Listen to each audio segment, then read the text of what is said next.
जिल्हा परिषद पंचायत समितीच्या मतदान आज सकाळी 7:30 पासून सुरू झालेलं आहे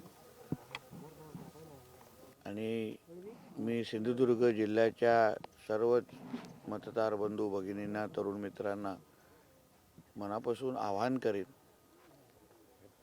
की आपल्या जिल्ह्याच्या विकासाच्या दृष्टिकोनातून आणि ग्रामीण भागाचा शेवटच्या व्यक्तीपर्यंत विकास पोहोचवण्यासाठी जिल्हा परिषद पंचायत समिती या संस्था या अतिशय महत्त्वाच्या असतात.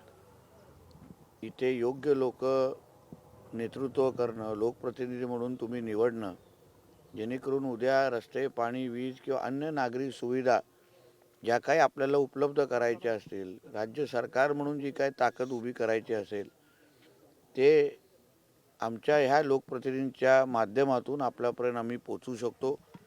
गेली 27 वर्षापासून सन्मान्य राणेसाहेबांच्या विचाराची सत्ता या जिल्हा परिषद पंचायत समितीमध्ये राहिलेली आहे.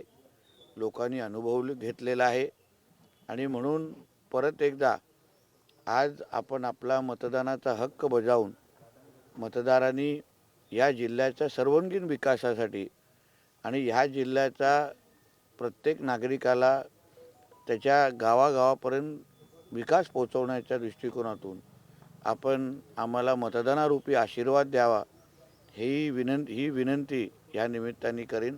जास्तीत जास्त मतदान होणं हे अत्यंत गरजेचं आहे, कारण का आपल्याला आपला हक्काचं लोकप्रतिनिधी जो पुढची 5 वर्ष आपली सेवा करू शकतो, जिल्हा परिषदेमध्ये आपला आवाज उचलू शकतो, आमच्यापर्यंत पोहोचून आपल्यासाठी पाहिजे तेवढी निधी उपलब्ध करू शकतो, असा लोकप्रतिनिधी निवडण्याचा आजचा दिवस 5 वर्षामध्ये एकदाच आपल्यासाठी परत एकदा आलेला आहे.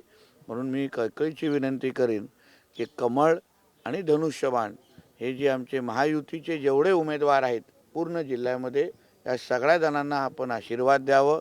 शेवटी ह्या दोन्ही चिन्हाच्या मागे आदरणीय देवेंद्र फडणवीस साहेब, आदरणीय रवी चव्हाणजी, आदरणीय आमचे राणेसाहेब, आदरणीय एकनाथ शिंदे साहेब आणि सुनीत्रा पवार मॅडम, या सगळ्या ताकद या दोन्ही चिन्हाच्या मागे उभी आहे. म्हणून ह्या चिन्हाच्या समोर बटन दाबून आपण आपल्या गावाचा आणि विभागाचा विकास करून घ्या, अशी आव्हान या निमित्ताने मी करेन. काजू उत्पादक शेतकऱ्यांना मला हा विषय म्हणून जवळपास 25 सदस्य जिल्हा परिषद आणि पंचायत समितीचे निवडून आले आहेत महायुतीचे. एकतर्फी निवडणूक होताना दिसते, काय चित्र राहील, काय सांगा? बघा, निवडणुकीमध्ये बिनविरोध होणं हे काय आमच्या हातात नव्हतं. शेवटी त्या विरोधी पक्षाचे जे उमेदवार आहेत, ते पक्ष आहेत, ते त्यांना आपल्या उमेदवारांना बळ देऊ शकले नाहीत. आज ही सकाळपासून मी माहिती घेतोय, असंख्य गावामध्ये बूथ पण लागलेले नाही आहेत. म्हणजे विरोधी पक्षामध्येच अगर आमच्या विरुद्ध लढण्याचीच अगर क्षमता नसेल, ते लोकशाहीमध्ये आपली बाजूच मांडण्याची अगर त्यांची तयारी नसेल, सक्षम पर्याय उभं करण्याची तयार नसेल, एवढे नाउमेद झाले असतील, तर मला वाटतं ही निवडणूक जसं आपण बोलता तसं निश्चित पद्धतीने एकतर्फी आहे. पण आम्हाला जे संस्कार राणेसाहेबांनी दिलेले आहे, आमच्यासाठी कुठलीही निवडणूक आम्ही सोपी घेत नाही. आज संध्याकाळी 5:30 वाजेपर्यंत जोपर्यंत शेवटचा व्यक्ती ज्यांना मतदान करायचं आहे तो आतमध्ये जाऊन मतदान करत नाही किंवा आम्ही त्याला मदत करत नाही, तोपर्यंत आमचे सगळे कार्यकर्ते महायुतीचे हे मेहनत करतायत आणि मतदारांपर्यंत पोहोचण्याचा प्रयत्न करतायत. 27 वर्ष राणेसाहेबांची जिल्हा परिषद सत्ता आहे, कसं चित्र असेल आता 9 वर्षानंतर निवडणूक? हे लक्षात घ्या की शेवटी 27 वर्षामध्ये राणेसाहेबांच्या विचाराची सत्तामुळेच आज आमच्या जिल्हा परिषद पंचायत समितीच्या माध्यमातून आमच्या ग्रामीण भागाचा विकास झालेला आहे.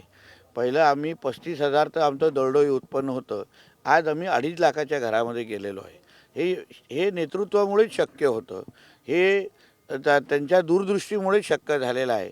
आणि आता ही 5 वर्ष, आज मी जिल्ह्याचा पालकमंत्री आहे, राणेसाहेब खासदार आहेत, निलेशजी आमदार आहेत, केंद्रात आणि राज्यामध्ये भारतीय जनता पक्ष प्रणित NDAची आणि महायुतीची सरकार आहे, म्हणून अतिशय पोषक वातावरण आहे. म्हणून कमळ आणि धनुष्यबाणाच्याच निवडणं हे आपल्या विकासाची दालनं उघडण्यासारखी आहे. असंख्य भागामध्ये काही अपक्ष उभे करण्याची मस्ती काही लोकांनी केलेली आहे. शेवटी ते आमच्या समोर उद्या निवडून चुकून निवडून आले तर तुमच्यासाठी निधी कुठून आणणार? आता काही गाव विकास पॅनल उभं करतात. गाव विकास पॅनल त्यांना वर्ष 2 वर्षामध्येच कळतं की आम्ही निधी आणू शकत नाही. उद्या कलेक्टरकडे काय काम असेल, ग्रामविकास मंत्रालयाकडे काम असेल तर कुठून आणणार निधी? कुठून आणणार ताकद? मंत्रालयापर्यंत कसं पोचणार?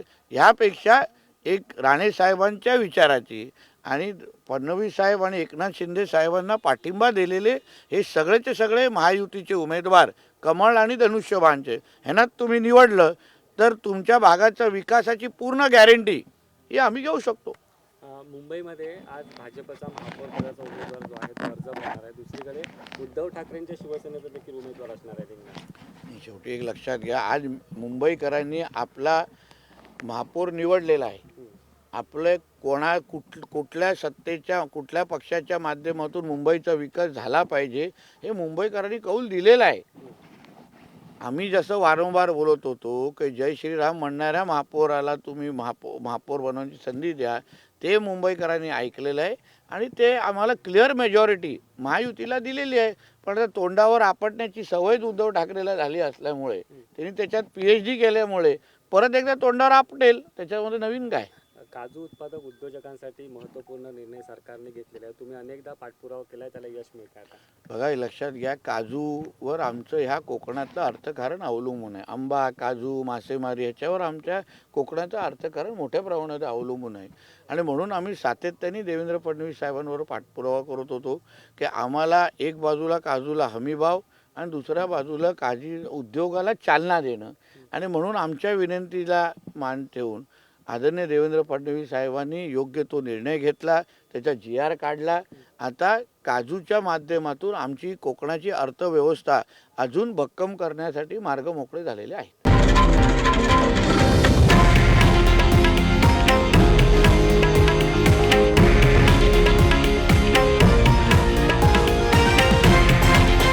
हे आहे देशातील नंबर 1 न्यूज नेटवर्क आणि आपण पाहत आहात TV9 मराठी, एकमेव.